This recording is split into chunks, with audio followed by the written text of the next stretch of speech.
বৃষ্টিতেই রাজপথে বেরিয়ে পড়েছেন হাজার হাজার নারী। বেগুনি পোশাকে বাদ্যের তালে তালে মনে করিয়ে দিচ্ছে নারীর প্রতি বৈষম্য ও সহিংসতার কথা।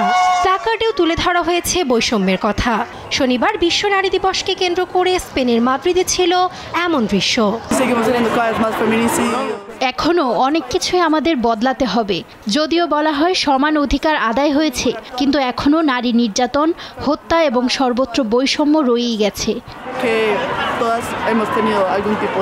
এদিন উত্তাল ছিল ফ্রান্সের প্যারিসের রাজপথ। পুরুষ শাসিত সমাজে নারীরা সহিংসতার শিকার হচ্ছে প্রতিনিয়ত। এর প্রতিবাদ জানিয়ে সরব ছিলেন নারীবাদীরা, যোগ দেন পুরুষরাও।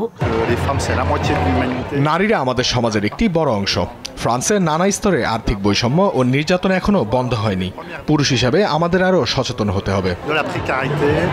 ৮ মার্চের এদিনটিকে কেন্দ্র করে যুক্তরাষ্ট্রের নিউ ইয়র্কের প্রধান সড়ক দখল নিয়ে প্রতিবাদে সরব ছিলেন নারীরা। নারীর প্রতি হুমকি ও অধিকার ক্ষুণ্ণ হওয়ায় ক্ষোভ দেখান। এদিকে এরদোয়ান সরকারের বিধিনিষেধ উপেক্ষা করে তুরস্কের ইস্তাম্বুলে নারীর স্বাধীনতা ও মূল্যবোধ আদায়ে বের হয় র্যালি।